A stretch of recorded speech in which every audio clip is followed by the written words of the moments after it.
प्रसंग चल रहा है। भगवान परमहंस श्री सुखदेव जी महाराज नीचे के लोकों का वर्णन कर रहे हैं। सबसे भूमि से प्रथम जो लोक आता है वो अतल लोक है। ये मृत्यु लोक के बाद सीधे जो लोक आता है नीचे, वो अतल लोक है। इसमें मैदानों का पुत्र राज्य करता है, यहां का वो राजा है। वो 96 प्रकार की माया रच करके सबको सुख प्रदान करता है अपनी प्रजा को। 3 प्रकार की महासुंदरियों की रचना उसने की जम्भाई के द्वारा, स्वैरिणी, कामिनी, जो अन्य वर्णों के पुरुषों से, बहुत पुरुषों से समागम करती है, पुष्यली, जो अत्यंत गंदे स्वभाव की, और सब सुंदरियां। उस लोक में रहने वाले पुरुषों को हाटक नामक रस पीने को मिलता है, जिसके पीने पर 10,000 हाथियों का बल प्रकट होता है, महान बलशाली। और वो स्वैरिणी, कामिनी, पुष्यली, इनमें आसक्त चित्त होकर के व्यतीत करते हैं। पूरा जीवन वहां के लोगों का अच्छे अच्छे पदार्थ खाना, अच्छे अच्छे पेय पदार्थ पीना और बस भोग वासना में लगे रहना। सब सुविधाएं माया के द्वारा, 96 प्रकार की माया जानने वाला सब सुविधाएं अपनी माया से प्रकट करता रहता है। मैदानों का पुत्र विमान में भरकर वह भोगों में पूरा जीवन व्यतीत कर देते हैं। यहां जितने लोग रहते हैं इस अतल लोक में, इनको सुंदर सुंदर औषधियां, रस, पान, विविध प्रकार की भोग सामग्री, और इनके सब पदार्थ दिव्य होते हैं। यहां जितने लोग होते हैं, किसी को ना तो मानसिक कभी रोग होता है और ना शारीरिक रोग होता है। मानसिक रोग, व्यर्थ का चिंतन, जलन होना, डिप्रेशन आना, शारीरिक कोई रोग नहीं होता। यहां किसी के झुर्रियां नहीं पड़ती, किसी के बाल नहीं पकते, यहां किसी को बुढ़ापा नहीं आता, यहां किसी की देह की कांति नहीं जाती, किसी के शरीर में दुर्गंध नहीं आता, किसी के पसीना नहीं चूता, किसी को कभी थकावट नहीं होती, कभी शिथिलता नहीं आती। आयु के साथ शरीर की अवस्थाओं का बदलना नहीं होता कि अब जवान अब बूढ़े, ऐसा नहीं होता। यहां सब जवान, सब स्वस्थ, सब सुंदर, शक्ति संपन्न और सुगंधित शरीर से सुगंध आए। यहां मृत्यु केवल होती है भगवान के सुदर्शन चक्र से। सुदर्शन चक्र का ऐसा भयंकर रूप होता है कि जो इनकी स्त्रियां होती हैं उनका गर्भस्राव हो जाता है केवल आवाज मात्र से। विनाशकारी भगवान सुदर्शन चक्र से इन सब का लय करते हैं। तो अपने यहां भी भगवान से ही तो होता है। जैसे वहां सुदर्शन चक्र से, तो भूमंडल में जो होता है वो काल भगवान से होता है। काल भगवान का ही स्वरूप है, काल सबको नष्ट कर रहा है। अतल लोक के नीचे है वितल लोक। इसमें भगवान महादेव जी के पार्षद रहते हैं भूत गणों के सहित, और हाटकेश्वर नाम के महादेव का यहां पूजन होता है। भगवान शिव भवानी जी के साथ यहां विराजमान रहते हैं, उनके पार्षद भूतगण आदि। दोनों के तेज से एक हाटक नाम की श्रेष्ठ नदी निकली है, पार्वती जी और भगवान शंकर के तेज से। वो प्रज्वलित अग्नि के समान जो नदी बह रही, ऐसा लगता प्रज्वलित अग्नि है, तेजोमय जल। और जो वहां जल के नीचे जमा हुआ होता है हाटक नाम का दिव्य सोना होता है, ये बहुत दिव्य है।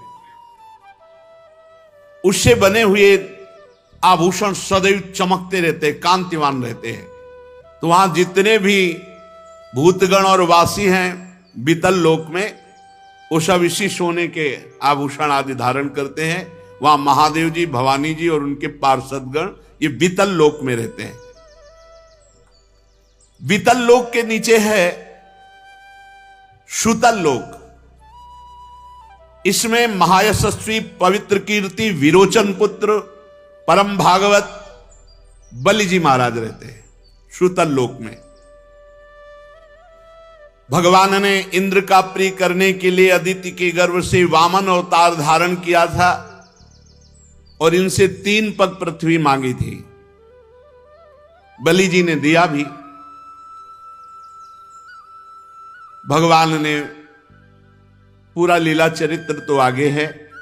भगवान ने बांधना चाहा बलि जी को, लेकिन प्रेम बंधन में स्वयं बंध करके आज भी सुतल लोक में निवास करते हैं।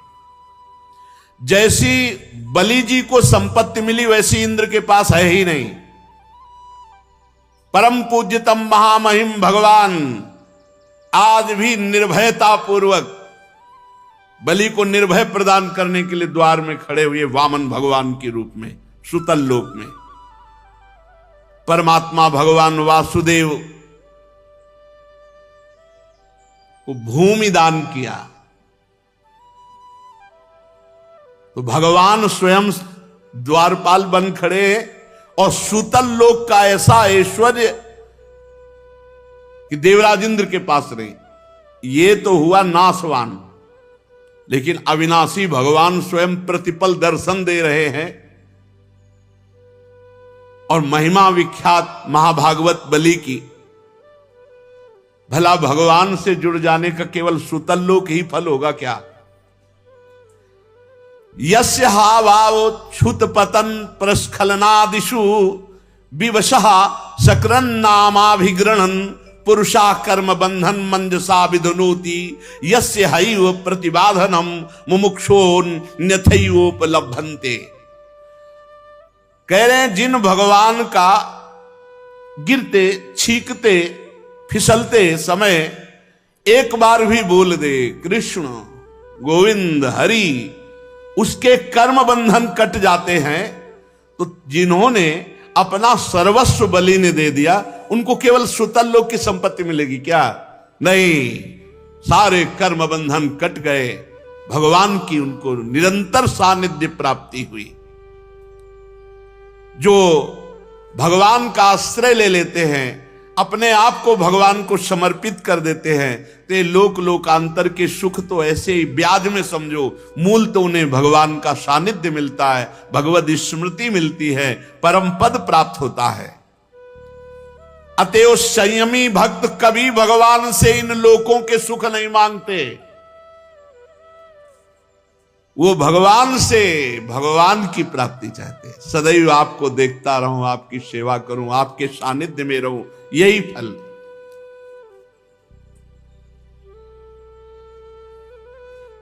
भगवान ने यदि अपने आप को न दिया होता और केवल ये सुतल लोक का मायामय ऐश्वर्य दिया होता तो हमें लगता कि भगवान ने ठीक नहीं किया, क्योंकि विस्मृति कराने वाले भोग दे दिए। लेकिन ये देने पर भगवान द्वारपाल बन करके वहीं विराजमान हुए। हर समय बलि जी महाराज भगवान का दर्शन करते हैं।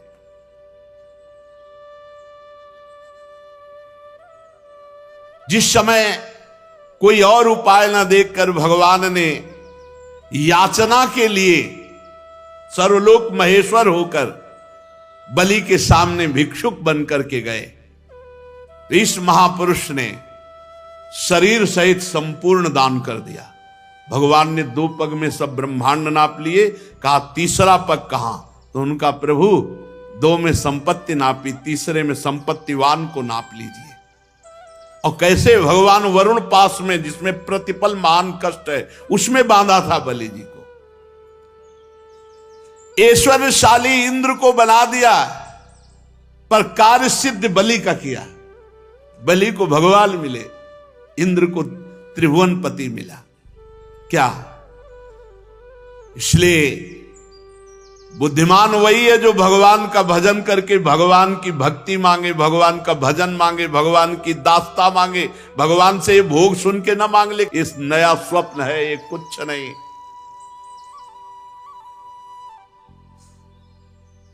प्रहलाद जी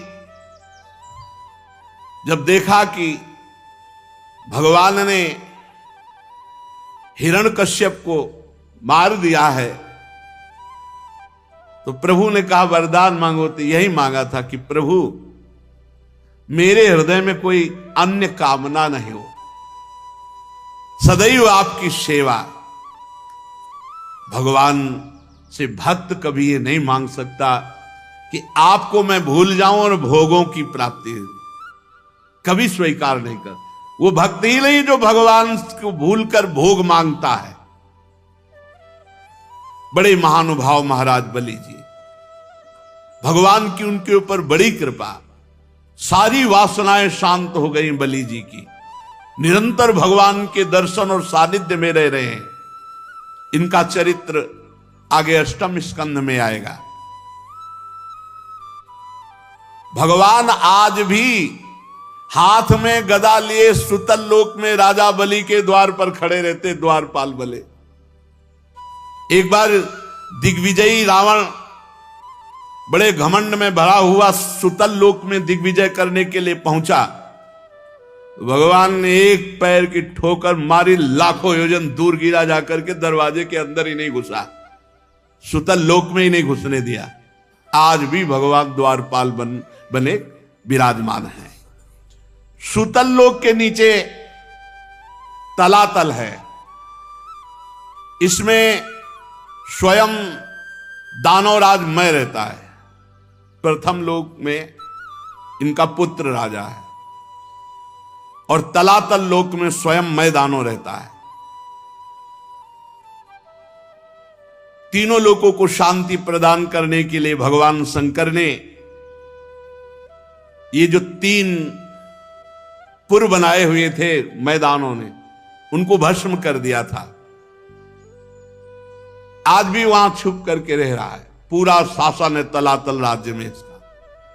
वो परम मायावी, मायावियों का परम गुरु है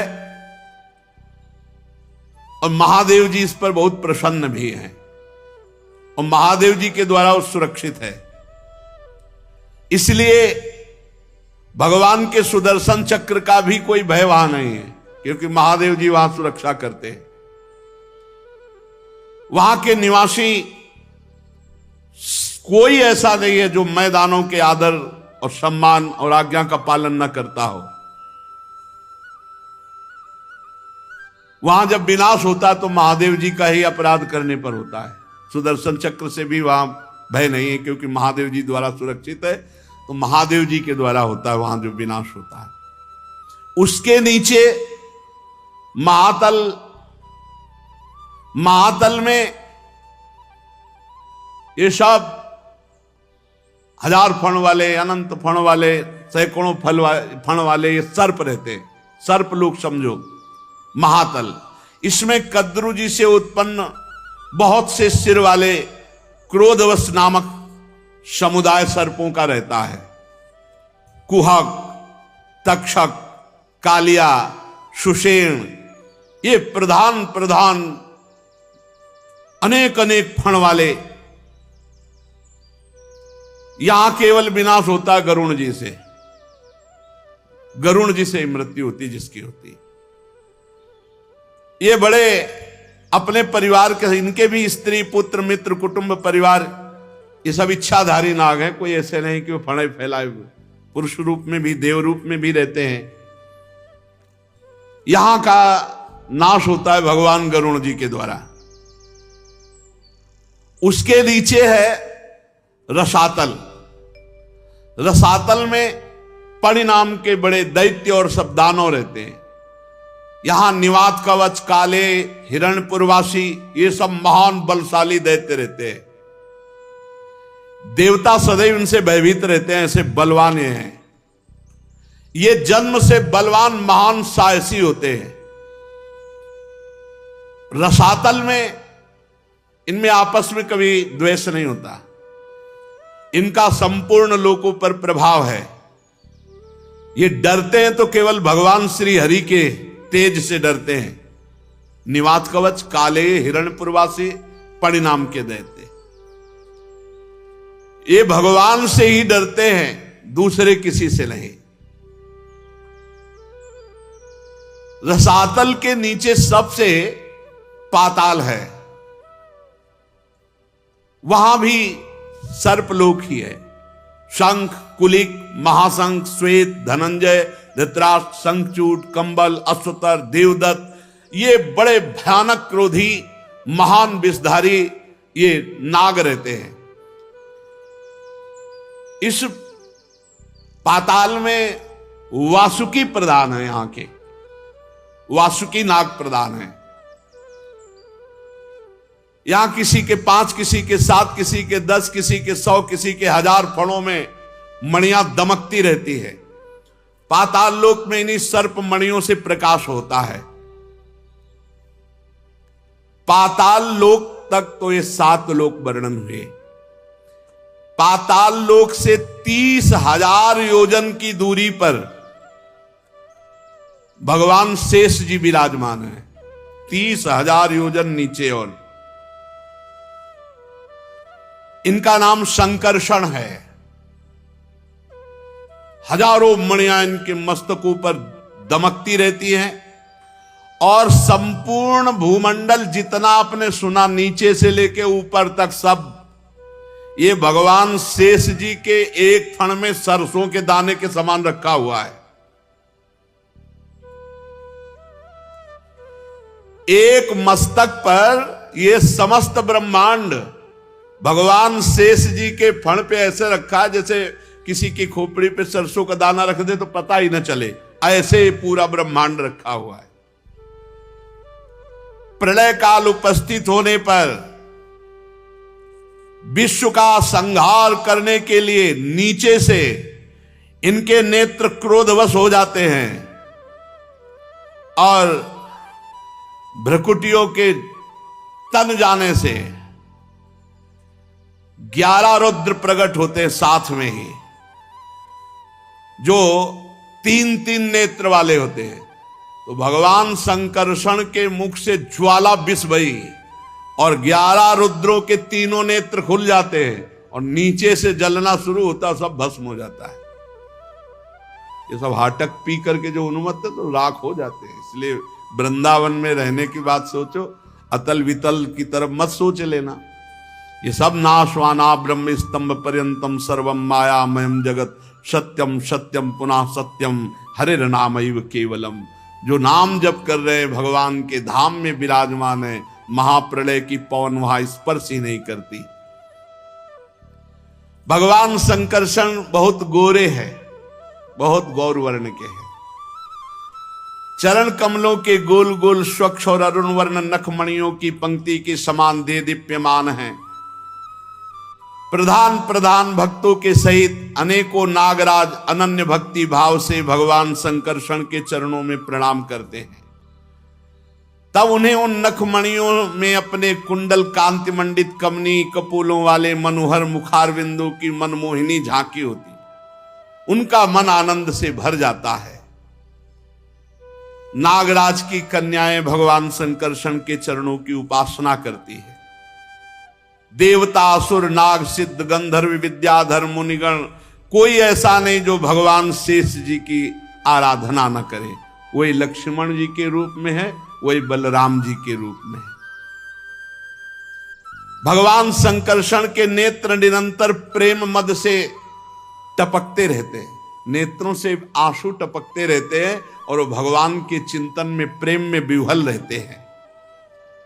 और जब बड़े बड़े सनकादि ऋषि एकत्रित होते हैं तो ये भगवान की महिमा का गायन करते हैं। भगवान शेष जी नीलांबर धारण किए हुए हैं, कानों में केवल एक कुंडल पहनते हैं, और हाथ में हल और मूषल ये धारण करते हैं। उदार लीला भगवान संकर्षण गले में बैजंती माला धारण करते हैं। सुवर्ण की बहुत सुंदर श्रृंखलामयी अद्भुत कांति, तुलसी की गंध से मतवारे होकर भौरे गुंजार करते हैं। इस प्रकार भगवान अनंत महामहात्म श्रवण और ध्यान करके मुमुक्षुओं को मोक्ष प्रदान करते हैं, कर्म वासना की ग्रंथि का भेदन कर देते हैं। ब्रह्मा जी, नारद जी सब भगवान शंकरषण की महिमा का गान करते हैं। चाहे भोग चाहे मोक्ष चाहे, एकमात्र भगवान की ही आराधना करनी चाहिए। श्री परीक्षित जी ने पूछा कि प्रभु, ये मनुष्य को नीची ऊंच योनियां क्यों प्राप्त होती हैं, गतियां क्यों प्राप्त होती हैं, दुख क्यों प्राप्त होता है? हमने सुना है नरक की भी प्राप्ति होती है। तो श्री सुखदेव जी ने कहा, राजन, ये जो तुम लोक लोकांतर में उत्तम मध्यम नीच गतियां देख रहे हो, ये इसलिए होती हैं कि सतोगुण, रजोगुण, तमोगुण 3 प्रकार के गुण हैं, और इन्हीं गुणों के अनुसार कर्म होते हैं, और कर्मों के अनुसार विभिन्न गतियां होती हैं, और हर कर्म का फल भोगना पड़ता है। कोई भी कर्म भोगना पड़ेगा, सबको भोगना पड़ेगा। कर्ता को अपने कर्म का फल भोगना ही पड़ेगा। तो जब कोई रजोगुणी तमोगुणी प्रधान वृत्ति वाला हो जाता है तो उससे पाप कर्म बनता है, और पाप कर्म का फल उसे नरक में भोगना पड़ता है। और हजारों तरह की नरक गतियां हैं, उनको भोगना पड़ेगा। तो परीक्षित जी ने कहा, भगवान, अभी तक तो आपने बताया ऊंची नीची गतियां, नरक, ये नरक कहां है? पृथ्वी में ही भोगना पड़ता है या त्रिलोकी के भीतर बाहर कहां है नरक? है भी कि केवल कहा ही जाता है? परीक्षित जी ने पूछा, है भी ये कहां है, नरक है कहां? श्री सुखदेव जी महाराज ने कहा, राजन, ये त्रिलोकी के भीतर ही है। ये पृथ्वी से नीचे जल के ऊपर दक्षिण दिशा में विराजमान है। ये पृथ्वी लोक में दक्षिण दिशा में पृथ्वी से नीचे जल के ऊपर विराजमान है। उस नरक लोक में सूर्य भगवान के पुत्र पितृराज भगवान यमराज का शासन है, और वो अपने यमदूतों के साथ, यमगणों के साथ रहते हैं। जो भगवान का भजन नहीं करते, शास्त्र विरुद्ध पापाचरण करते हैं, भगवान यमराज के दूत जबरदस्ती उनको मारते पीटते हुए यहां लाते हैं, और उनके दुष्कर्म पाप कर्म का फल उनको भोगना पड़ता है। प्रधान 21 हैं। प्रधान का मतलब होता है, जैसे भारत में उत्तर प्रदेश, तो अब उत्तर प्रदेश हुआ प्रधान। अब इसमें कितने जिले हैं, कितने इसमें कस्बे हैं, नगर हैं, गांव हैं। ऐसे ही प्रधान 21 नरक हैं, उनके भी भाग, तभी कहा हजारों नरक है, हजारों नरक की गतियां हैं। श्रुतया सहस्त्रशः प्रधान नरक, ये ऐसे जैसे प्रदेश का ऐसे हैं ये। तामिस्त्र, अंध तामिस्त्र, रौरव, महारौरव, कुंभीपाक, कालसूत्र, 80 पत्रवन, सूकरमुख, अंधकूप, क्रमी, भोजन, संदंस, तप्त सूर्मी, वज्र कंटक, सालमली, वैतरणी, पूयोद, प्राणरोध, विशसन, लालाभक्ष, सारमे यादन, अवीची, अयहपान, क्षार करदम, रक्षोगण भोजन, शूल प्रोत, दंद सूक, अवट निरोधन, पर्यावर्तन, सूची मुख। 28, 21 वो प्रधान, 7 ये, 28 ये प्रधान हैं। जैसे एक जेल है और उसमें किलोमीटरों में है और उसमें कहीं अलग अलग अलग सब, तो ऐसे ही एक नरक में हजारों नरक, प्रधान 28 है। अब इनमें कौन कहां ले जाया जाता है? जो पुरुष दूसरों का धन बेईमानी से अपहरण करता है या दूसरे की संतान का अपहरण करके धन या दूसरे की स्त्रियों का अपहरण, उसे अत्यंत भयानक यमदूत कालपास में बांधकर घसीटते हुए मारते हुए तामिस्त नरक में गिराते हैं। इस अंधकार, इस नरक में अंधकार ही अंधकार, कुछ दिखाई नहीं देता। अपने आप डंडे चलते हैं, इसमें पता नहीं चलता कहां से चल रहे हैं, और इतनी भयानक आवाजें आती हैं कि लघुशंका सोच कर देता है। और डंडा ऊपर से चलते हैं और अंधकार ऊपर से रहता है, इतनी मार पड़ती कि मूर्छित होता, पर मरना वहां है नहीं, रात दिन डंडे ही चलते रहते हैं। जो दूसरों का धन अपहरण करते हैं, दूसरों का संतान अपहरण करते हैं, जो दूसरों की स्त्रियों का अपहरण करते हैं, उनको भयानक तामिस्त नरक में गिराया जाता है, जहां अंधकार ही अंधकार है। खाना पीना तो कोई, यहां जेल में भारत की तो कम से कम खाना पीना तो मिल जाता है, वहां खाना पीना नहीं, वहां डंडा ही चल रहा है। और अंधेरे में ऐसी ऐसी आवाजें कि भयभीत होकर मलमूत्र का त्याग करता है, और इतनी मार पड़ती रहती है निरंतर कि मूर्छित होता रहता है, फिर होश आता है, फिर मूर्छित, मरना है नहीं वहां। बोले कितने दिन की सजा हुई? बोले 1 कल्प की। बोले कैसा बोल रहे हैं भला, छोटे मोटे पाप की 1 कल्प? तो 5 मिनट यहां पाप करते हो आजीवन कारावास मिलता है नहीं, और फांसी की सजा मिलती कि नहीं मिलती? 5 मिनट के अपराध से। दूसरा, जो किसी को विश्वास दिलाकर धोखा दे देता है, जैसे कभी तुम्हारे को कोई रास्ते में मिला, भाई रात हो रही, हम आपके घर आज शरण ले सकते हैं क्या? आप उनको भगवान की तरह उनको रखो। कहीं धोखेबाजी नहीं होना चाहिए, विश्वास सबसे बड़ी चीज होती है।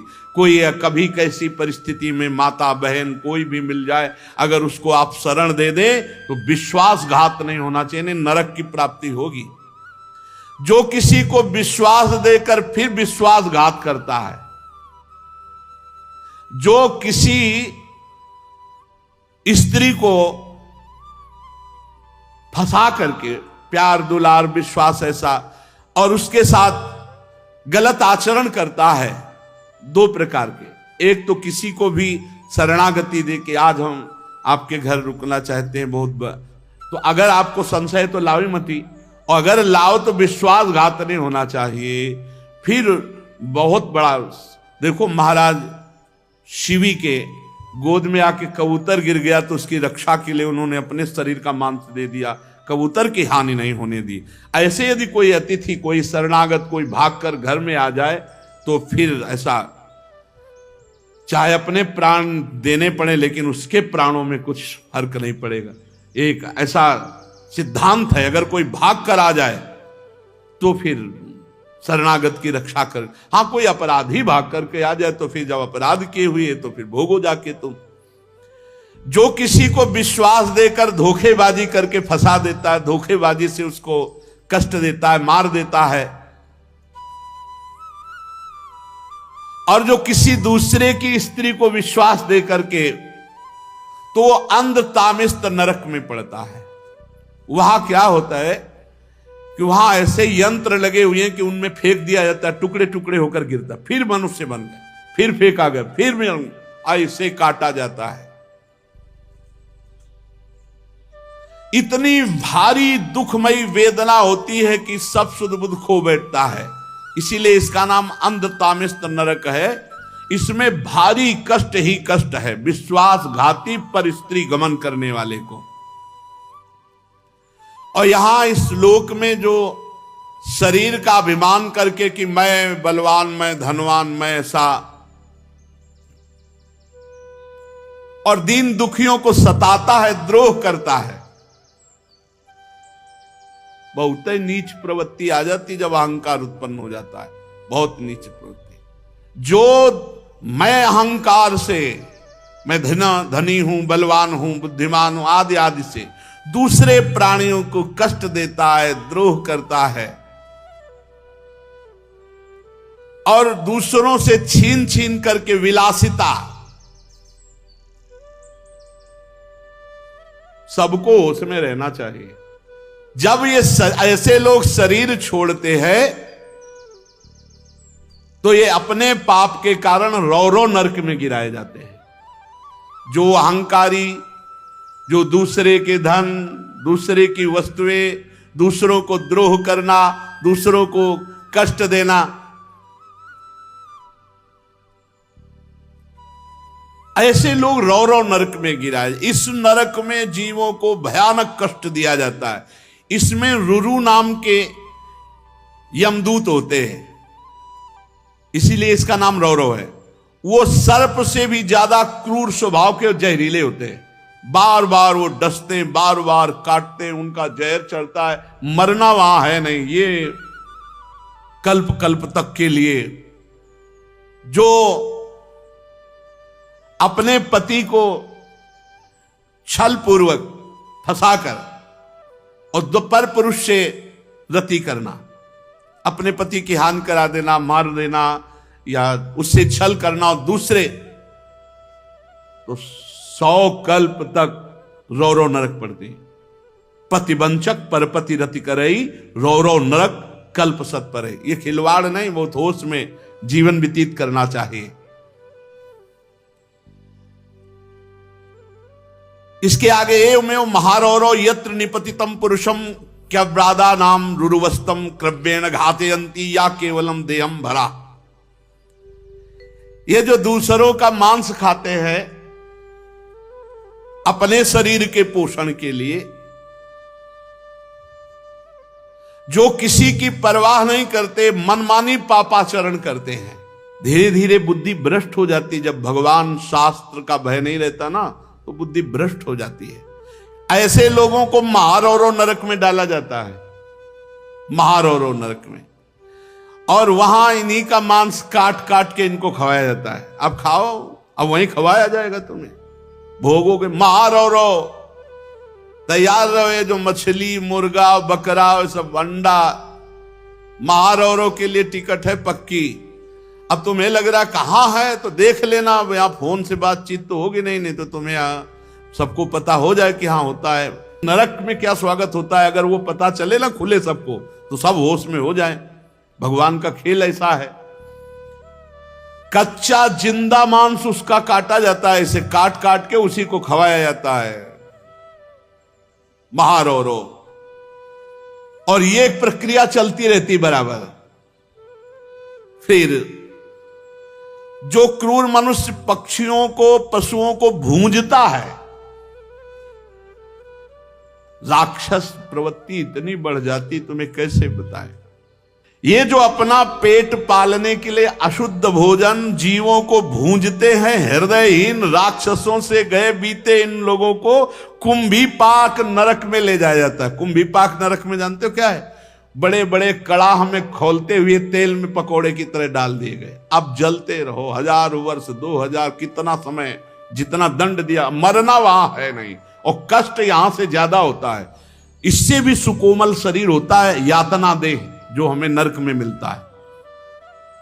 बहुत खान पान के लिए भाई प्रार्थना है, बहुत सावधानी से, क्योंकि बुद्धियां पवित्र हैं नहीं बनाने वालों की। उनका उद्देश्य केवल, अच्छा अब आपको बनी बनाई जलेबी बढ़िया दिखाई दे रही गर्मा गर्म, लेकिन कैसे तेल में बनाई गई है, कैसा मैदा है, बनाने वाले के हाथ कैसे थे, उसका विचार कैसा है, अब ये सब बुद्धि में नहीं रह गया, नहीं रह गया है।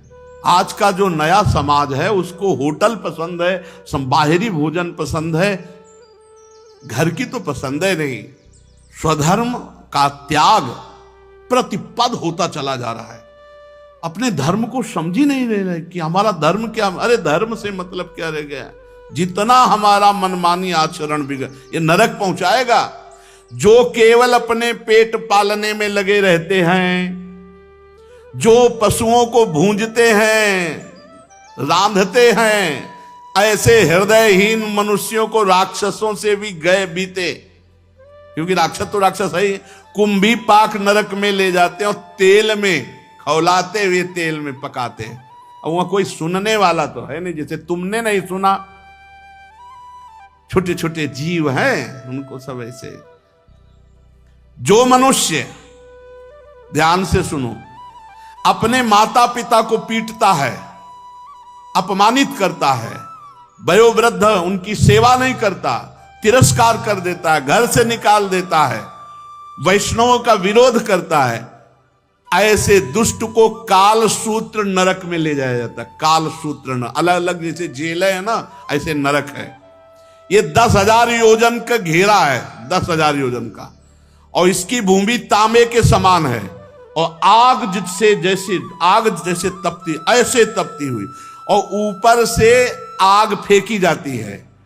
जैसे उस नीचे वो भूमि जल रही, आग जैसी, तांबे जैसी भूमि, एकदम लाल आग पकी हुई, और ऊपर से आग के अंगारे डाले जाते हैं।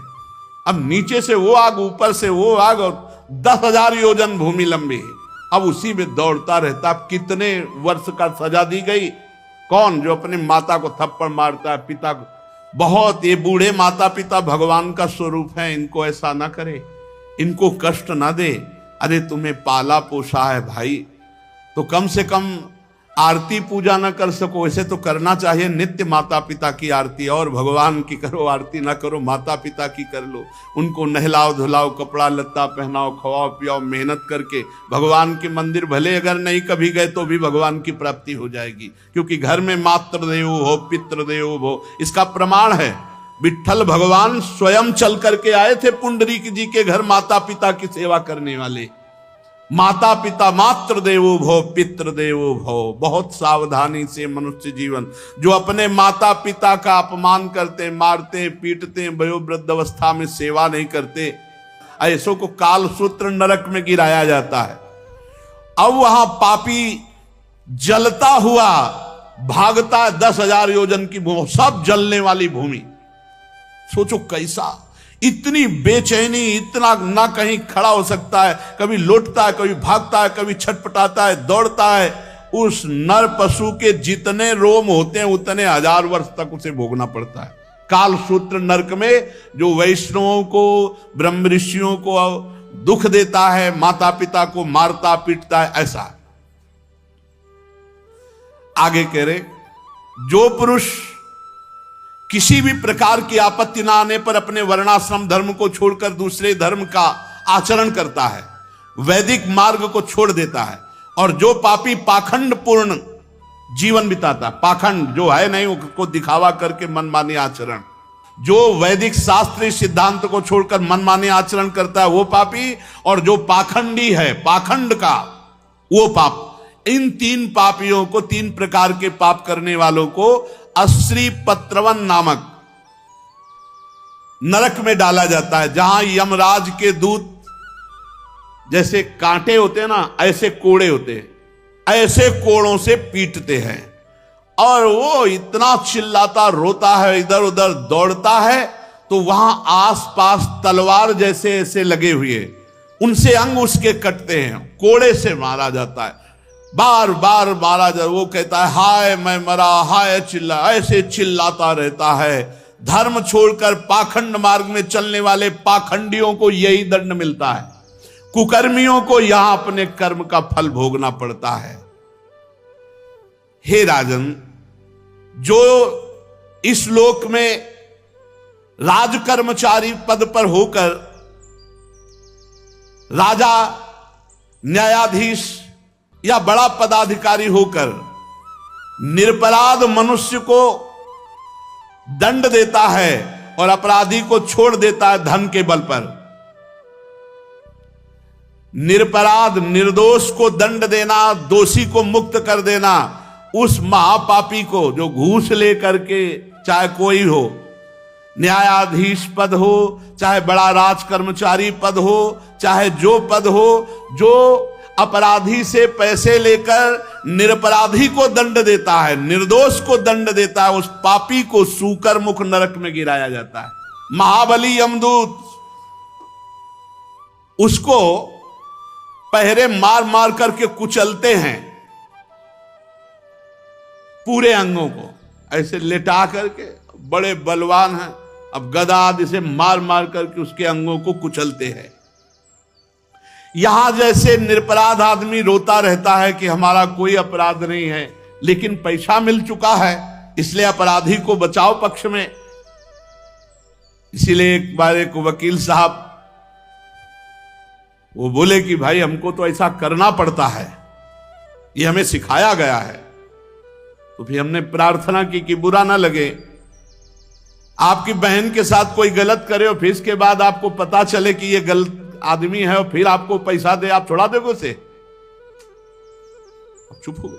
बोले हमारा तो कार्य है छुड़ाना, अब हमारे पक्ष में जो आएगा मुकदमा मुझे जिताएंगे तो हम ठीक है। आपकी बहन के साथ गलत आचरण करता और वो आदमी आपको फिर मनमानी रुपए दे, आप छोड़ोगे? बोले नहीं छोड़ेंगे। तो फिर दूसरे की बहन के साथ किए हुए व्यक्ति को कैसे छोड़ दोगे? तुम्हारे भाई के साथ कोई घटना घटी हो, कोई ऐसा अमंगल किया हो और जानते हो तो आप नहीं छोड़ सकते, चाहे करोड़ों रुपया दे। फिर हमारा भारत, हमारे सब भाई ही हैं, हमें चाहिए तभी हमारे दोष कम होंगे समाज में, जब सत्य का पालन किया जाए। पर रुपया तो भैया, ये रुपये का फल खुला लिखा हुआ है, इसमें यस्वी ही वही राजा राजपुरुषो व अदंडे दंडम प्रणयति। अदंडे दंडम, वो दंड का अधिकारी नहीं, निर्दोष है, फिर भी उसे दंड दिया जा रहा है क्योंकि रुपए के बल से। तो क्या होगा? बोले उसको सूकर मुख नामक नरक में गिराया जाएगा, जहां महाबली यमदूत उसके अंगों को कुचलते हैं। इस लोक में जो निरपराध प्राणियों को सताता है, जब कोई निरपराध प्राणी रोता है तो उसके जितने आंसू होते हैं उतने हजार वर्षों तक ये पीड़ा उसको भोगनी पड़ती है। इस लोक में जो अन्य जीवों के पीस करके बोले नहीं, वो उसका जैसे उबाल करके और इस तरह से वो जो पीते हैं बना करके उसके, तो कह रहे हैं उनको कोल्हू में पेरा जाता है गन्ने की तरह। सब्जी के पी ले, फल के पी ले तो अच्छी बात है, जीवों के उबाल उबाल के बहुत पुष्ट बनना चाहते हैं। भारत है, भारत ये कर्म भूमि है, ये सबसे विश्व में सबसे वंदनीय जगह है। यहां हर कर्म का फल मिलता है, कर्म से उन्नति अवनति होती है। यहां जो लोक में अन्य जीवों को, प्राणियों को ऐसे उबाल करके वैसे, तो वहां गन्ने के समान कोल्हू में पेरा जाता है, लगा दी गई खोपड़ी, चीख रहे, मरना वहां है नहीं, उधर निकले फिर इधर लगा दिए, ये ड्यूटी चलती रहती। यमदूत अनंतों हैं, वहां अनंतों हैं।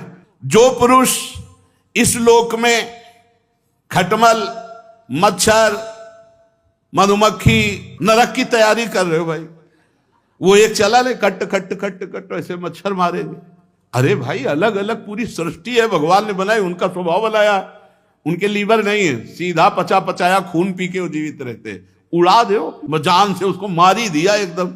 जो खटमल को, मच्छर को, जैसे बिच्छू है, सर्प, आप इनको हटा दीजिए, ये थोड़ी देखा तो मार ही दो, मारने के लिए आदेश नहीं, हटा दीजिए, उनको दूर हटा दीजिए। अब मच्छर ऐसे हटा दे उड़ जाएंगे। अब ऐसे करने में अब पता नहीं कि बैठा है कि नहीं, वैसे कर दिया वो बात अलग, लेकिन जान के कि बैठा है, उड़ा दे उसको, मारो मत। जो इन जीवों को मारता है तो भगवान ने इनकी वृत्ति बनाई। अब जैसे बीछी है, उसको कहीं भी छू जाओगे तो डंक मारेगी। सांप है, उसके शरीर को कहीं भी टच हो जाएगा आपका तो फण मारेगा उसके, और हाथ पैर तो है नहीं। तो इन जीवों का स्वभाव बनाया है भगवान ने, लेकिन रहने की सबकी व्यवस्था है, ऐसा नहीं है कि। तो जैसे खटमल है, मच्छर है, छिपकली है, बिच्छू है, सर्प है, भगवान ने इनका स्वभाव बनाया है। आप मनुष्य विवेक के द्वारा अपनी रक्षा करो, आप इनको मारो नहीं कि घर की छिपकली निकालियो, मार, उनको मार के फेंक दिया, सांप देखा मार दिया, बिच्छू, ये मारने के लिए थोड़ी आदेश है, आपको मारने का अधिकार नहीं है। आप इनसे अपने आप को बचा लीजिए। भगवान ने उनकी ऐसी वृत्ति बना दी है, उनको ये थोड़ी महसूस होता है कि हमारी इस चेष्टा से दूसरे को कष्ट हो रहा है, उनको महसूस नहीं होता। किंतु मनुष्य को भगवान ने बुद्धि दी है, उसको पता है कि इसको कष्ट दे रहे हैं हम, तो इसलिए पशु, मृग, पंछी, सांप, मच्छर, जूं, खटमल, मक्खी, जितने भी जीव हैं इनसे द्रोह मत करो, अपने को बचा लो। और जो इनसे द्रोह करता है, इनको मारता है, तो उसको फिर इस नरक की प्राप्ति होती है। इसका नाम है अंधकूप नरक। इस अंधकूप में छोड़ दिया गया। अब यहां बड़ी विषैली गैस है, अंधकार है, बस उसी में पाओ। जितने जीव मारे हैं ये सब वहीं मिलेंगे। अब वहां मार सकते नहीं, तो इतना काट रहे हैं, क्योंकि वो सब यमदूत हैं, भगवत पार्षद। वो मरने वाले तो है नहीं कि तुम्हारे मारने से मच्छर मर जाएगा। वहां बड़े बड़े मच्छर, सुई जैसे उनके मुंह, और अब वहीं अंधकार है और गैस है, सांस लेने में परेशानी, बहुत कष्ट। जो मनुष्य इस लोक में बिना पंचयज्ञ किए खाता है, पंचयज्ञ उसे तो बलि वैश्य देव पर अब कोई जानते नहीं, तो इतना तुम समझ लो कि पहली बार जो भोग बने तो श्री भगवान को एक थाली में निकालो, एक रोटी गाय को निकालो, और एक रोटी ऐसी जगह टुकड़े डालो जहां पक्षी, कौवा आदि ये सब चुन ले।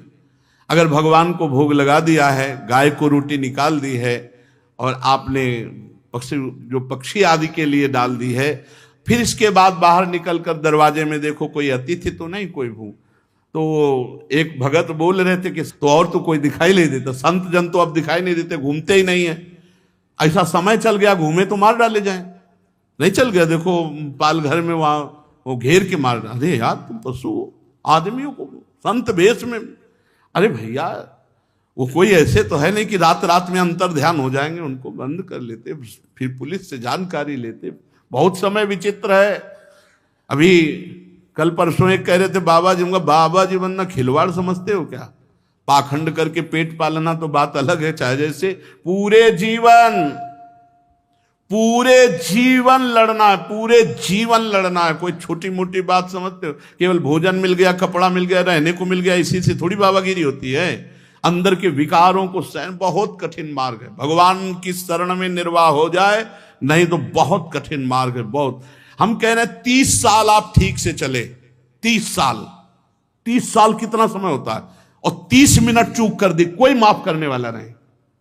यह है बाबागिरी। 30 साल आप ठीक से चले, 30 मिनट चूक हो गई तो अपने 30,000 बार की चूक को क्षमा कर देंगे लोग, लेकिन आपकी 30 मिनट की चूक को नहीं क्षमा करेंगे। जिंदगी में एक बार हुई, नहीं क्षमा करेंगे। पूरा जीवन निर्वाह करना।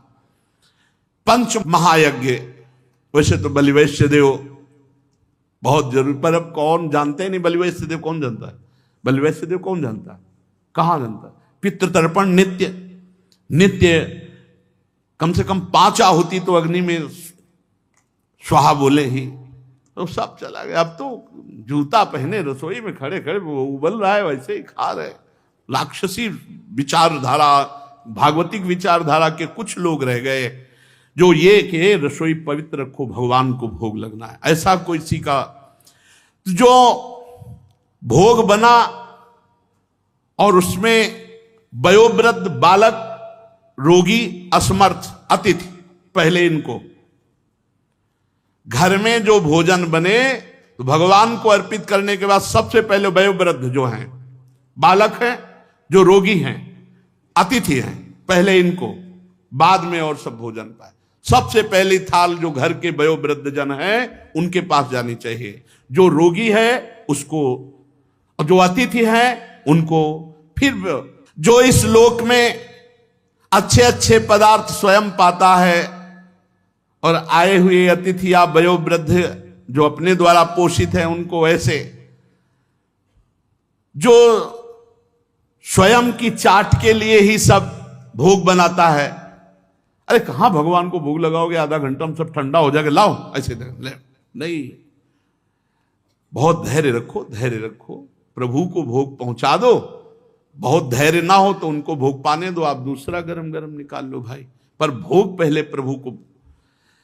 जो ऐसे खान पान के उन्माद युक्त तरीके अपनाते हैं, शास्त्र विरुद्ध आचरण करते हैं, उनको क्रम भोजन नामक नरक में गिराया जाता है। वहां 1,00,000 योजन का कीड़ों का कुंड है, उसी कुंड में छोड़ दिया, खाओ वो सब मवाद और कीड़े, ये सब भोगना पड़ता है। अच्छा देखो, मां के गर्भ में रहे कैसी व्यवस्था थी, कितना घृणित, लेकिन रहे ना, ऐसे नरक में है। हमारी सब स्मृति खत्म हो चुकी है। कीड़ा बनकर रहना पड़ता है या कीड़े में फेंक दिया जाता है, वो बहुत कष्ट पाता है, उन्हीं कीड़ों को खाता है, उन्हीं कीड़ों के बीच में रहता है। ऐसे बहुत से आगे नरकों का वर्णन, शेष चर्चा आगे। श्री राधा वल्लभ लाल की।